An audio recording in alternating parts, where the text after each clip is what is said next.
Somewhere in the United Kingdom, there are streets that still appear on maps, but if you go looking for them in real life, you will find nothing. No walls, no windows, no doors, just cleared ground where entire rows of terraced houses once stood, sold, rented, lived in, and then quietly erased from existence, not renovated, not auctioned off at a discount, not even left to rot in dignified neglect. Demolished, tens of thousands of homes wiped from the housing market entirely, as if the arithmetic of the British property system looked at them and said, "These do not compute." And here is the thing, your first instinct is probably to call this a policy failure, or corruption, or criminal waste. That instinct is understandable. It is also wrong, because once you follow the money, a completely different logic appears. Demolition was not a mistake. It was financial arithmetic, cold, approved, and signed off at every level of government. Today, we audit exactly how that happened, who signed off on it, and what it reveals about the hidden geography of UK property value. And by the end, you will understand why some of the cheapest postcodes in Britain are cheap for a reason that nobody in a estate agent's office will ever volunteer. The clearance logic. When a house becomes negative value, in certain post-industrial corners of the United Kingdom, median home prices collapsed to somewhere between £20,000 and £40,000. On paper, that sounds like a financial oasis. Here is what nobody tells you.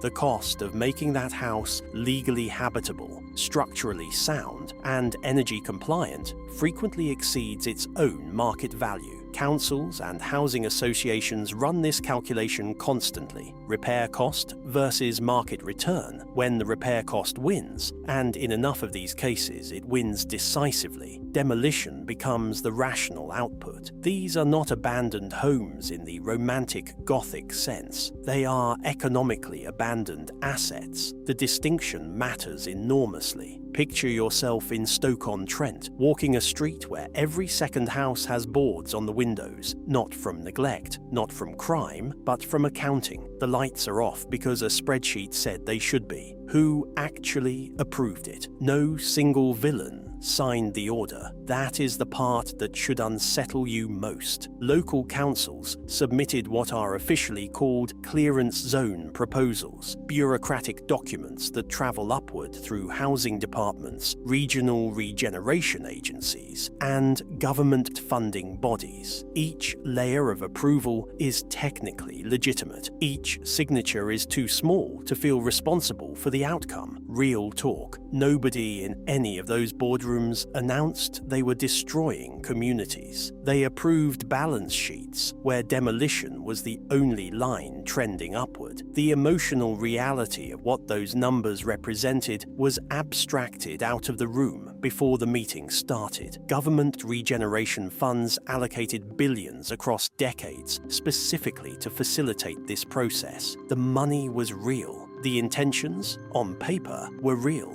The outcome was 40,000 homes reduced to rubble with full institutional blessing. The post-industrial collapse pipeline. Here is the thing about British housing stock in the North and Midlands. It was built for a specific economy. Steel towns needed workers. Coal regions needed families. Textile mills needed entire streets of terraced housing within walking distance of the factory floor. Then, the factories closed. The jobs did not relocate. They dissolved. And the housing those industries created became structurally mismatched to the economy that replaced them. Population exits. Demand evaporates. Vacancy rates climb past the threshold where any intervention makes financial sense. These homes did not fail on their own terms. The economy that justified their existence simply disappeared first, and the buildings were left standing in an economic era that had no use for them. Picture yourself in Middlesbrough, in a street built for steelworkers who left 30 years ago and never came back because the steel industry they worked in no longer exists in any recognizable form. That street is not a ghost. It is a ghost of what it used to be.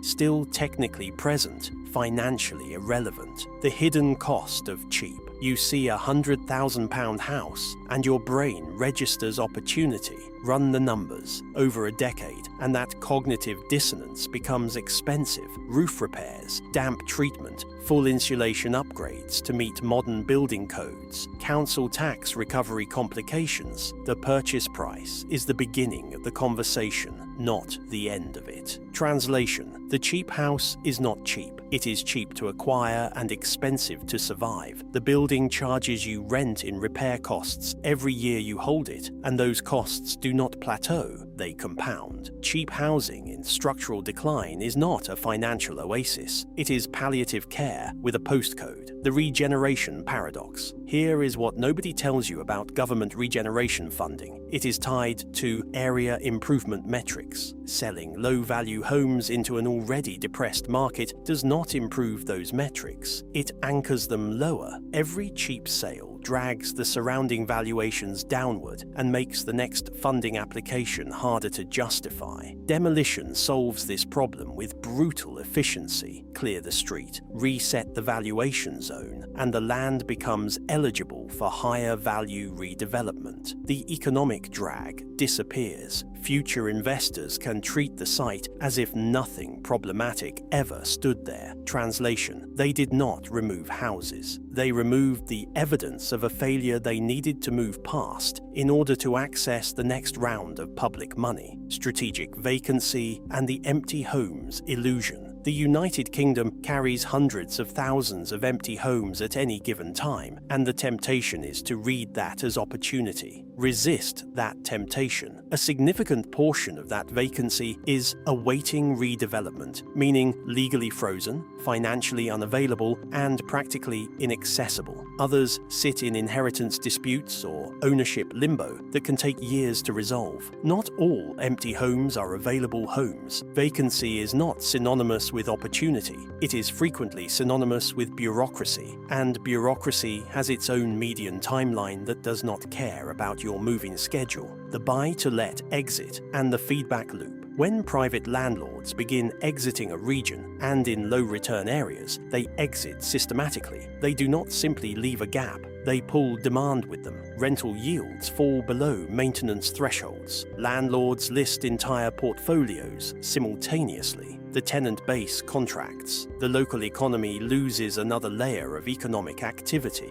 The feedback loop accelerates. Picture yourself in a market town in County Durham, watching a landlord quietly list 10 properties in a single week. That is not a fire sale. That is a switch being turned off in a half-lit town, and once that switch goes off, the sequence that follows is well documented and nearly irreversible without serious structural intervention. The North-South divide is not a discount. Northern UK homes frequently run 30 to 60% cheaper than their southern equivalents on a like-for-like basis. The cost of living arbitrage sounds compelling until you map wages against it. Earnings in post-industrial northern regions do not simply lag behind London and the southeast. They lag structurally, meaning the gap is not a temporary condition, but a persistent feature of the UK's economic geography. Affordability is meaningless if earnings do not follow. Cheap housing does not fix income imbalance. It just makes the imbalance more comfortable to tolerate in the short term, while it quietly limits your long-term financial ceiling. Stop paying for a lifestyle you cannot afford in a city that does not need you, but also stop mistaking affordability for stability. They are not the same variable. Why demolition is cheaper than renovation at scale. Old housing stock across the UK's post-industrial regions frequently fails every modern energy efficiency standard simultaneously. Retrofitting a Victorian terraced row to meet current requirements, insulation, heating systems, ventilation, structural integrity costs more per unit than replacing those units entirely with new builds. The math is not even close in many cases. Translation: it is not cruelty. It is cheaper arithmetic. The emotional value of what those streets represented to the people who lived there does not appear on the balance sheet, and the balance sheet is the document that gets approved. The story of 40,000 demolished UK homes is not really about destruction. It is about valuation systems quietly redrawing the geography of a country, one clearance zone at a time. When a house becomes cheaper to erase than to maintain, it stops functioning as a home in any economic sense. It becomes a variable in a redevelopment equation, and equations do not have memories. Here is the thing: cheap does not always mean stable, and stable does not always mean visible. The cheapest postcodes in Britain are sometimes cheap because the economic future of that area has already been written, and written somewhere else. The safe takeaways are blunt. Cheap housing regions frequently hide structural economic decline disguised as opportunity. Demolition and vacancy are financial strategies, not accidents or oversights. Long-term property value depends more on employment geography than on the median home price you see listed online. And if you are mapping your own exit from an unaffordable city, remember this: sometimes the cheapest house on the street is cheap because the future already left it behind, and nobody put up a sign. Don't let your bank account scream while you chase a city that was never building a future for you in the first place.